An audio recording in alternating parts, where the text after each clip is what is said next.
경제노자 경제산업부 박지은 기자입니다. 와.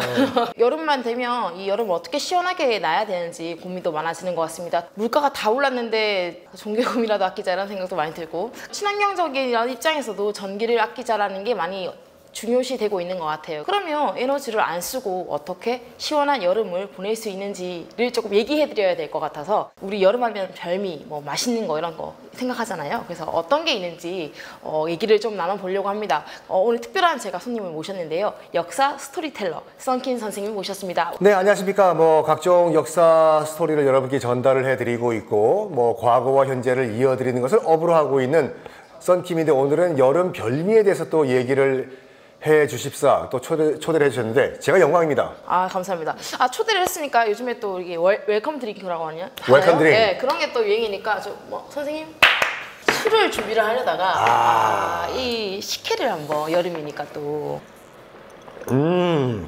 이런 형태로의 음료를 우리가 마셨다라는 가장 공식적인 기록은 영조 때부터예요. 그 이전부터 쭉 먹었던 것을 영조 때 뭐라고 할까, 이게 이제 보편화시켰다, 이렇게 보면 되죠. 그렇죠. 이게 근데 들어가는 게 뭐 이렇게 엿기름도 들어가고, 네. 쌀도 들어가고 이렇게 되잖아요. 그런 걸 이렇게 보편적으로 먹을 수 있는 환경이었는지. 아니죠. 솔직히 일반 백성들은 못 먹었을 거예요. 그러니까 기본적으로 조선에 나와 있던 여러 기호 음식들은 먹고 살 만한 여유가 있으신 분들이 먹었다라고 보시면 돼요. 저 지금 이렇게 얼음을 넣어서 이렇게 먹고 있는데, 그때는 얼음이 있었나요? 공식적으로는 삼국시대 때부터 있었어요. 얼음을 만들 수 있는 방법이 있는 건가요? 겨울에. 지금 동빙고동, 서빙고동 있잖아요. 예. 동빙고 같은 경우에는 왕실 제사용 얼음을 보관하는데요. 서빙고 같은 경우는 일반 백성들에게 나눠주는 그런 얼음을 보관하는 창고였는데, 한여름에 죄수들 더워가지고 실신하고 그러는 거 볼 수가 없다. 그래서 깜빵에 갇혀있는 죄수들에게도 얼음을 나눠줘라라는 나라님의 기록도 있어요. 식혜를 마시고 있는데, 다른 나라에서는 이런 좀 전통 음료 같은 게 또 있을까요? 여름에 먹는? 이웃 국가 중국 같은 경우에는요, 어떠한 음식도 체온보다 온도가 낮으면 안 돼요. 우리 체온보다 낮은 음식을 먹으면 몸에 안 좋다고 봐요. 중국인들은 아직까지도 이 삼복도이 뻘뻘 땀이 흐르는데도 펄펄 끓는 차를 마셔요. 적응이 되면 찬물이 아니라 뜨거운 여름에도 뜨거운 차를 마시면 더 시원하대요. 별다방에서 중국 부부가 싸우는 걸 봤다니까요. 부인이 아이스 아메리카노를 시켰어요. 어떻게 차가운 걸 지금 시키냐고! 부부싸움을 걸어서. 그걸로? 재밌네요. 서양은 또 뭐가 없을까요? 좀 더울 때 먹는 거? 우리가 알고 있는 모든 탄산 음료의 시장이 미국이잖아요. 네. 판타는 독일에서 만들었어요. 2차 세계대전 터지자 히틀러가 집권을 했잖아요. 그랬더니 이제 미국에서 코카콜라 수출을 중단시켜버렸어요. 독일에. 독일인들은 이미 코카콜라에 중독이 됐는데 미국은 수출할 리가 없죠. 당시 코카콜라 독일 지사장이 그럼 제2의 대안을 만들자. 이 탄산에다가 여러 가지 과일즙을 넣어가지고 제2의 탄산음료를 만들었어요. 독일어로도 판타시가 판타지예요. 그래서 판타스틱한 음료라 해서 판타가. 지금 시간이 딱 점심시간이잖아요. 선생님 오셨으니까 고기를 좀 준비했는데. 좋죠. 저는 뭔가 좀 특이한 걸 준비해야 될 것 같기도 하고, 그래서 찾아보니까 냉제육이라는 게 있더라고요. 냉제육이요? 제육이라는 거 한자 그대로 돼지고기거든요. 지금 이거 돼지고기 삶은 거잖아요. 네네. 그러니까 그 돼지고기를 삶아서 먹는 지역이 지구상에 꽤 돼요. 그래요? 오키나와가 돼지고기를 이렇게 삶아 먹어요. 불에 직화로 구워서 요리하는 것보다 이렇게 삶아 먹는 것이 더 몸엔 좋다고 해요. 일단 한번 드셔보시죠. 이거를 뭔가 넣어서 삶으신 거죠? 뭔가 넣어서 삶았죠. 이렇게 마법의 이제 재료가 있는데. 정성 이런 거 말고. 고기를 차게 먹게 만든 계기가 여러 가지가 있는데, 냉면이랑 족발을 보통 차갑게 먹어요. 그러니까 냉면에 올라가는 그 편육들. 그렇죠. 따뜻하면 큰일 나죠. 네, 맞아요. 대부분의 족발은 차가워요. 급해가지고 저기 삶은 거 빨리 주세요. 그랬더니 먹었는데 흐무룩을 녹아버려요. 그래서 약간 냉각을 해가지고 탱탱하게 만들어요. 돼지고기 말고 소고기도 여름에 많이 먹는 지방들이 있나요? 조선시대 때까지만 하더라도 소고기를 먹는다는 건 트랙터를 삶아 먹는 거예요. 설렁탕을 이제 어떤 분들은 이제 동대문구 전농동에 가면은 선농단이라는 제사터가 있어요. 네. 거기서 이제 1년에 한 번씩 풍년을 기원하면서 임금님이 제사를 지낸 다음에 소를 잡아 먹어서 백성들과 끓여 같이 먹었다라고 얘기하는데 아니다가 대세예요. 대세예요? 풍년을 기원하는 제사에서 풍년의 핵심적인 트랙터를 삶아 먹으면 어떡해요? 그리고 아시다시피 설렁탕을 만들기 위해서는 최소 사고를 24시간 끓여야 되거든요. 네네. 왕이 제사 지낸 다음에 소를 잡은 다음에 백성들 보고 24시간 끓여야 되니까 내일 다시 오도록 하여라. 이것도 웃기잖아. 말이 안 되네. 그래서 설렁탕은 뭐 다른 얘기지만 이게 몽골에서 유래했다는 설도 굉장히 우리가 그냥 익히 알기로는 일본에서는 그렇게 고기를 많이 먹지 않는다 옛날부터 이런 얘기들이 있는데 맞는 얘기인가요? 일본이 1200년 동안 육식 금지 국가였어요. 1868년 일본 메이지 유신 근대화 이후에 네. 싹 다 다른 걸 일본이 다 서구화를 했어요. 다 따라했는데 한 가지를 딱 서양을 못 따라한 게 있었어요. 덩치. 아, 덩치. 기록에 따르면 당시 이제 메이지 유신 때 일본 남성의 평균 신장이 140이었어요. 근데 1200년 동안 고기를 안 먹었는데 갑자기 못 먹잖아요. 기록에 따르면 아들이 소고기를 한번 먹고 왔대요. 맛있으니까 오이시 데스네. 엄마한테 자랑한 거예요. 엄마 나 소고기 먹었다? 의절했어요, 엄마가. 어떻게 소고기를 먹냐고? 소고기 먹은 놈은 내 아들이 아니다. 부산 자갈치 시장 같은 데 가면 고래고기 수육이라고 간판이 있거든요. 고래 같은 경우에는 뭐 울산, 부산 이렇게 남부 네. 지방에서는 이렇게 수육으로 먹어요. 아, 네. 근데 일본에서는 전통적으로 고래는 먹었어요. 일본인들이 전통적으로 포유류인 줄 알았어요. 얘네들은 바다에 있기 때문에 얘네들은 포유류가 아니라 고래와 생선 데스. 아. 생선이라고 치고 먹은 거예요. 일본의 대표적인 전통 요리예요. 우리나라랑 좀 가까이 있었잖아요, 일본이. 그러면 우리나라가 가가지고 고기를 좀 전파했을 텐데 그것도 종교적인 이유로 차단 딱 됐다고 봐야 되는 거예요? 우리나라가 전통적으로 돼지고기를 안 먹었어요. 뭘 먹었나요, 그러면? 풀. 돼지는 이거 안 키웠어요. 왜냐면 소는 풀어놓으면 풀 먹고 살잖아요. 덩치가 커지잖아요. 돼지는 사람과 먹는 게 중복이 돼요. 수지 타산이 안 맞았어요.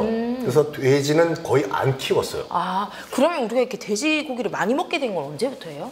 일제강점기 이후에. 이후에. 소고기 같은 경우에도 일본군이 전투 식량을 만들기 위해서 소를 우리나라에서 많이 키웠어요. 일반 서민 음식이 된 건 1920년대 이후예요. 아, 그렇군요. 일본이 우리나라에서 소 농장을 운영하면서 고기는 가져가고 부산물, 소뼈 이런 거 갖다 버리잖아요. 네. 그걸 갖고 와서 끓여 먹은 게 설렁탕 시작인 게 현진건의 운수 좋은 날이라는 그 소설이 있거든요. 네네. 그 김진사라는 그 인력거 꾼이 네네. 우리 아파서 누워있는 우리 와이프한테 설렁탕 국물을 줘야 되겠네. 들떠가지고 갔는데 와이프가 죽어있더라. 네. 20년대 때 이제 우리나라에 이제 서민 음식으로 정착을 했는데 그 배경이 방금 말씀드린 같이 일본의 소고기 그 육성 정책 때문에. 돼지고기 같은 경우에는 본격적으로 우리나라가 이렇게 그러니까 먹기 시작한 것이 그러니까 일본 돈가스 때문에 그래요. 80년대 이후에요. 저도 본격적으로 삼겹살을 먹기 시작한 게 30 넘어서 먹었어요. 그래요? 삼겹살이 이제 일반화된 게 이제 80년도 후반, 90년도 초반. 아, 네. 왜냐면 일본이 이제 돈가스 수요가 이제 폭발하기 시작했는데 안심이랑 등심으로 만들잖아요. 네. 돼지 양돈 시설 가지고는 감당이 안 돼요. 그래서 우리나라에게 그러면 돼지 등심과 안심을 수출해 달라고 일본으로.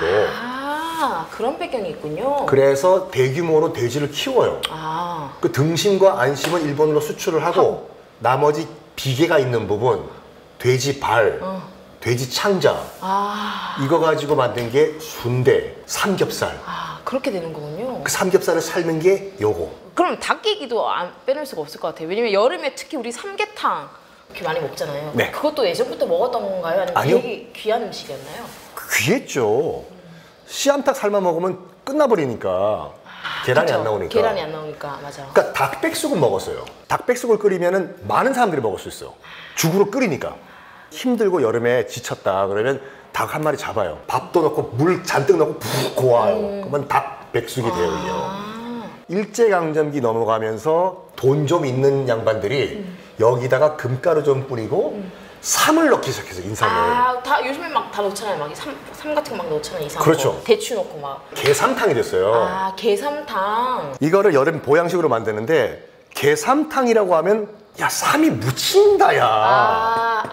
삼을 앞으로 빼자. 그래서 삼계탕이 됐어요. 아, 그렇구나. 그 이게 삼계탕이 일반화된 게 그 60년대 후반 때부터니까 그렇게 오래는 안 됐어요. 아, 제가 또 근데 손님 오셨는데 네. 즉석에서 이렇게 요리를 좀 해드리려고. 아 좋죠. 매운 거 먹는 나라가 우리나라밖에 없나요? 그건 아닐 텐데. 매운 거요? 네. 중국 스촨성에 가시면요. 네. 그러니까 거기는 이제 고추로 이제 매운맛을 내는 게 아니라 화자오라고 해가지고 마라 호거 같은 거 드실 때 보면 네네. 위에 동동 떠다니는 동그란 요만한 그 큰 후추 같은 게 있어요. 아, 네네. 근데 서양 사람들 사람들은 매운 거 잘 안 먹잖아요. 그러니까 더운 지역일수록 매운 걸 많이 먹어요. 아 그래요? 왜냐면 그 약간 스트레스를 풀어야 되기 때문에. 허거나 마라탕이 만들어진 게 사천성, 스촨성인데 거기가 중국 3대 화로예요. 체감온도 보통 40도가 넘는데 그 양쯔강까지 그러니까 그냥 사우나 한증막이 돼버리거든요. 이 양쯔강의 뱃사공들이 정말 덥고 짜증나가지고 이 스트레스를 풀 수 있는 방법이 뭐가 없을까 하다가 매운 거 먹자! 해서 만든 게 마라탕이에요. 그러니까 여름철에 자극적인 음식이 생각나는 이유가 뭐냐면 네. 입맛이 없잖아요. 이 스코빌지수라고 해가지고 네. 그 매운 걸 나타내는 지수가 있거든요. 네. 입안에 매운맛이 있잖아요. 네. 이걸 없애기 위해서 물을 몇 컵 마셔야 되나가 스코비 지수예요. 그러니까 스코비 100이면은 100잔 마셔야지 없어지는 거예요. 아 근데 이렇게 예전부터 비빔면을 먹었었을까요? 우리 선조들이?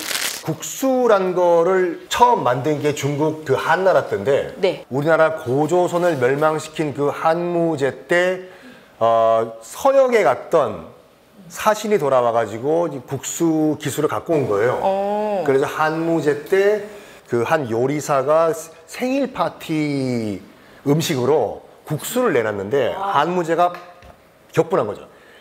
내 생일인데 이거 이따위 음식을 갖고 왔냐? 그랬더니 옆에 있던 신하가 폐하! 국수가 길지 않습니까? 이거는 장수의 상징이기 때문에 생일날 이걸 드시는 것은 장수하는 뜻입니다. 그래? 미안해 요리사. 그때부터 중국도 생일날에는 장수면이라고 해가지고 국수를 먹어요. 일단 제가 완성을 시켰습니다. 그래서 예. 이제 고기와 곁들여서 이렇게 딱 먹으면 맛있을 것 같아가지고 이게요 어떻게 먹으면 되냐면 네. 일단 한 층을 깔아. 그런 다음에 여기다가 돼지고기 하나 얹혀요. 찍어서 올려. 싸요. 이렇게 먹으면 돼요. 되게 특별한 방법이 있는 줄 알았는데 이게 고기만 먹는 것보다 약간 이렇게 그럼요. 탄수화물이 같이 곁들여진 음식이 확실히 맛있더라고요. 솔직히 이게. 고기도 맛있긴 맛있지만 네. 고기만 먹으면 약간 느끼할 수가 있거든요. 이 느끼한 맛은 지금 매운맛이 잡아주고 있잖아요. 이것도 직접 담그신 거예요, 열무? 왜 토하세요? 아니, 열무김치는 약간 그 작은 그 무로 만드는 거잖아요. 그렇죠? 그건 그냥 우리 전통 음식이라고 봐야 되는 거예요? 아니면 또 유리가 있는 건가요? 무가 배추도 그렇고 우리나라 무가 그렇게 크지가 않아요, 원래 전통은요. 아, 김장할 때 쓰는 배추 있잖아요, 큰 거요. 네. 이것도 우리나라에 들어온 지가 얼마 안 돼요. 아 그래요? 이게 보통 만주 북부에서 들어왔다고 하는데 강화도 가면요 네. 순무라고 해서 요 순무. 순무 깍두기 진짜 맛있어요. 아 그게 진짜 우리 무군요. 우리 무 요 정도, 아 이 정도 되는 배추도 거. 요 정도. 그러니까 이 사이즈 큰 거 이거는 오리지널 우리 배추와 무는 아니에요. 근데 약간 무가 그런 소화를 잘 시켜주는 뭐 능력이 있나 봐요? 뭐 그 디아스타제가 들어있어가지고 그렇대요. 중학교가 평준화가 안 됐을 때 서울시 중학교 입시 문제에 엿을 만들 수 있는 재료가 무엇인가? 엿을 만들 수 있는 재료. 디아스타제가 정답이었는데 방금 말씀드린 네, 같이 무즙이 얘가 있었는데요. 무는 오답 처리가 된 거예요. 부모님들이 열받아가지고 진짜로 무 가지고 엿을 만들었어. 그렇게 엿 먹어라 시제약이에요. 아 진짜예요? 네. 아 그렇구나. 역시 우리나라 역사는 다 입시가 만든다고. 아 그럼요. 그러니까 무즙에 들어가 있는 거랑 디아스타제랑 같은 그거였다. 그러니까 소화 촉진 성분이 있다 이거죠. 그렇죠. 마지막 이제 코스. 아 디저트. 디저트 네. 화채를 준비했습니다. 제가 좀 덜어드리도록 하겠습니다. 아. 혹시 이 화채가 사실 되게 저 어릴 때는 그냥 수박으로 맞아요, 썰어가지고 그냥 화채라는 걸 원래 예전에도 먹었어요. 있죠. 그러니까 화채가 말 그대로 꽃 화자의 채소 채자잖아요. 여름에 이렇게 여러 가지 과일을 썰어낸 다음에 꽃을 둥둥둥 띄워서 먹었다라는 진짜 화채 기록은 그 조선 그 순조 때 기록이 남아 있어요. 정조 아들이요. 상대적으로 과일이 조금 풍부해졌을 우리 어렸을 때부터는 네. 꽃을 뺀 다음에 이제 여러 가지 특히 수박을 넣어서 많이 먹기 시작했죠. 수박은 들어온 지 얼마 안 돼요. 아 그래요? 네. 언제 들어온 거예요 수박은? 그러면? 수박이 중국을 통해 가지고 들어온 지가 얼마 안 돼요. 중국어로도 수박이 서과예요. 시과라고 해가지고 아 비슷하네. 서쪽에서 온 과일, 중앙아시아에서 넘어온 과일이란 말이거든요. 연산군이 한 번은 중국 수박, 말 그대로 수입 수박이죠. 여름에 그게 너무 먹고 싶었나 봐요. 그래서 밑에 있는 신하보고 수박 중국 가서 갖고 오라고. 냉장고가 있는 것도 아니라 갖고 오다가 다 썩어버린다고. 썩죠. 그래서 얘기를 했어요. 전하, 그건 현실적으로 불가능합니다. 알겠다. 여봐라, 쟤 죽여. 어머. 그 죽었어요. 진짜로요? 죽었어요. 그러니까 우리나라 이외 국가에서 들어온 그 과일은 말 그대로 88 올림픽 이후에 제가 어렸을 때만 하더라도 귀한 음식이었네요. 바나나 한번 먹으려면 일부러 아파야 돼요. 지금이야 뭐 전국적으로 지구온난화 때문에 우리나라 전체가 다 뜨거워가지고 잘 크는데 네. 오렌지나 바나나는 남부지방 더운 데서만 컸잖아요. 그쵸. 그렇죠. 어렸을 때만 하더라도 일단 바나나는 무조건 국산 바나나는 제주도였어요. 근데 수박 같은 경우에는 그거에 비해서 상대적으로 다 전국적으로 재배가 가능하니까 일반화가 됐겠다. 일반화가 됐고. 화채가 정말 저는 개인적으로는 일반 서민들의 여름 음식이라고 할 수 있는 게 시골 가면 큰 수박을 딱 이만해. 그물을 치고 개울에서 또랑에서 고기를 잡아요. 그럼 그거를 한쪽에서 솥에 끓여요. 이쪽에서 수박을 딱 어머니가 이 계곡물 시원한 물에 딱 넣어. 위에 잘라요. 탁 수박을. 근데 숟가락을 갖고 와요. 이 숟가락을 푹 꽂은 다음에 막 저어야 하나. 소주 2병을 쫙 넣어요. 그리고 얼음 한 바가지 갖고 왔는데 확 넣어. 그리고 먹으면 돼요. 안 취해요? 취하죠. 그걸 안 취해? 안 취해 왜 먹어요 그걸로? 그렇게 먹구나. 이게 솔직히 말해가지고 우리 네. 서민들의 그 피서 방법 중에 하나였어요. 그러니까 이쪽에서 그 솥에서 된장 풀어가지고 민물고기가 좀 끓고 있잖아요. 네. 거기다 다 끓을 때쯤 되면 그 잔치국수 소면 있잖아요. 네. 소면을 다 풀어요. 어탕 같은 느낌. 어탕국수요. 어탕국수 먹고 덥다. 그러면 또 수박 화채 확 해서 딱 그려 먹고 와, 좋다. 이게 딱 낮잠 한번 자면 그게 피서야. 그게 피서네. 그게 피서야.